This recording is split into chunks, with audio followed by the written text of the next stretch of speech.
This is a very important moment because it's the moment in which Muhammad ceases to be just an ordinary Meccan businessman concerned with society's ill and suddenly becomes what in the biblical tradition is referred to as prophet. And like most prophets, he wants nothing to do with it.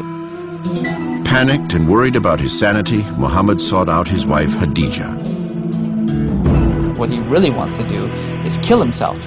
But it is eventually Khadija who saves him from this, and who explains to him that he has been called by God, that he has been given a task of prophecy, and that he really has no choice but to make this message known. The revelation in the cave marked the beginning of 22 years in which it said Muhammad received the divine messages that would become the Quran.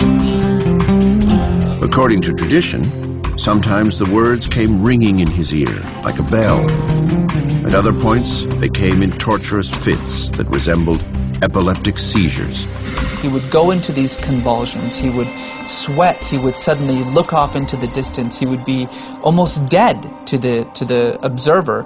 And when he came out of these prophetic moments, he would suddenly spew out these revelations. These revelations always seemed to reflect the needs of the Arab people. The early verses were terse and simple. They were a challenge to the pagan practices of the Meccans and a summons to worship a single God. Chapter 73, verse 8. Remember the name of your Lord and devote yourself fully to him. He is the Lord of the East and the West. There is no God but he, so take him as your guardian. For the first few years of these revelations, Muhammad memorized the verses and only shared